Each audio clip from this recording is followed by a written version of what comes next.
Et on en parle avec plaisir à sa directrice générale. Bonjour Barbara Doré. Bonjour à vous. Bienvenue à vous sur Sud Radio, directrice générale du concours Lépine. C'est vraiment le grand événement des inventeurs toute l'année. C'est à la Foire de Paris qui bat son plein en ce moment.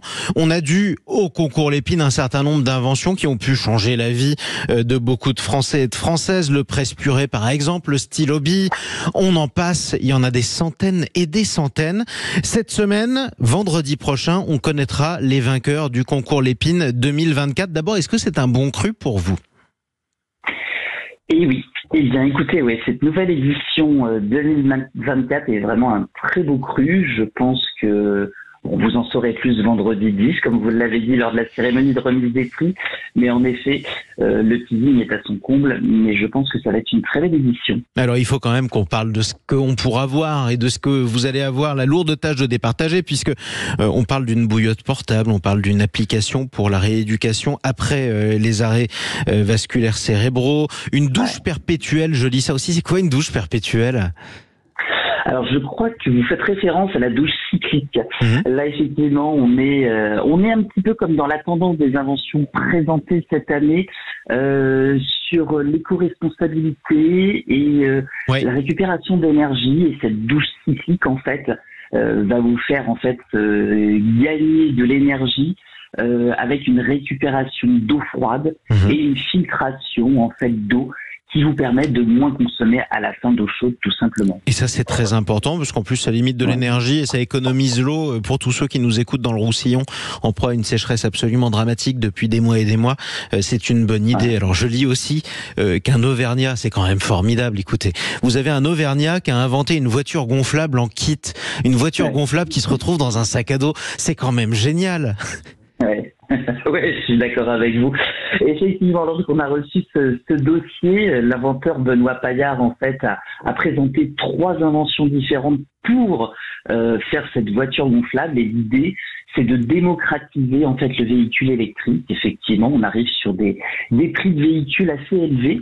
La transition doit se faire du thermique à l'électrique.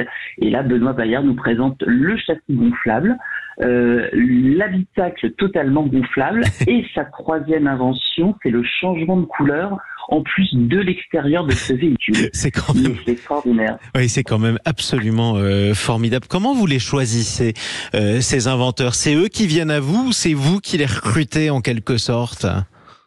Alors, écoutez, le concours Lépine a un peu une double mission. On est une association d'inventeurs à la base, et nous organisons le concours Lépine.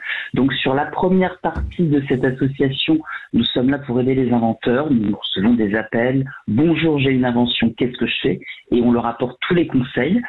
Et un de ces conseils à l'issue de la protection du prototypage peut être une présentation sur le concours Lépine.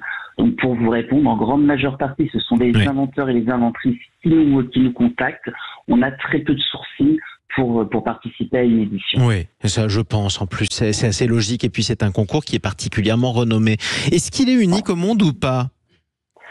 Dans ce format, oui. Dans cette idée qu'une association, on va dire, dont la fonction depuis 123 ans est d'aider l'invention et de la promouvoir et d'organiser ce concours, oui, on est unique, même si évidemment il existe des concours d'innovation ailleurs dans le monde. Mais ce format de concours d'invention est unique. Oui, ce format est unique et en plus ça permet d'avoir de très bonnes idées qui sont dans l'air du temps. Tiens, prenons par exemple les personnes âgées. Un certain nombre d'entre elles nous écoutent en ce moment sur Sud Radio. Elles ont des problèmes de dos ou alors d'articulation. C'est normal à cet âge-là. Eh bien, il y a quelqu'un qui est venu vous voir en inventant une chaise qui aide à se lever. C'est quand même simple comme bonjour, mais ça change la vie. Ben oui. Je crois qu'on est dans l'essence de l'invention. C'est cette réponse perpétuelle aux besoins qui fait que toutes ces inventions collent à notre société. L'idée, c'est de ne pas être trop visionnaire pour avoir trop d'avance sur la société, mais cette réponse aux besoins, et même par exemple, un inventeur, Claude Emmendorfer, nous présente cette année des toilettes relevables. Et là, l'idée, c'est de permettre à des enfants de pouvoir aller sur les toilettes avec des toilettes qui se baissent, ou de remonter ces toilettes, là aussi, pour nos seniors, Ouais.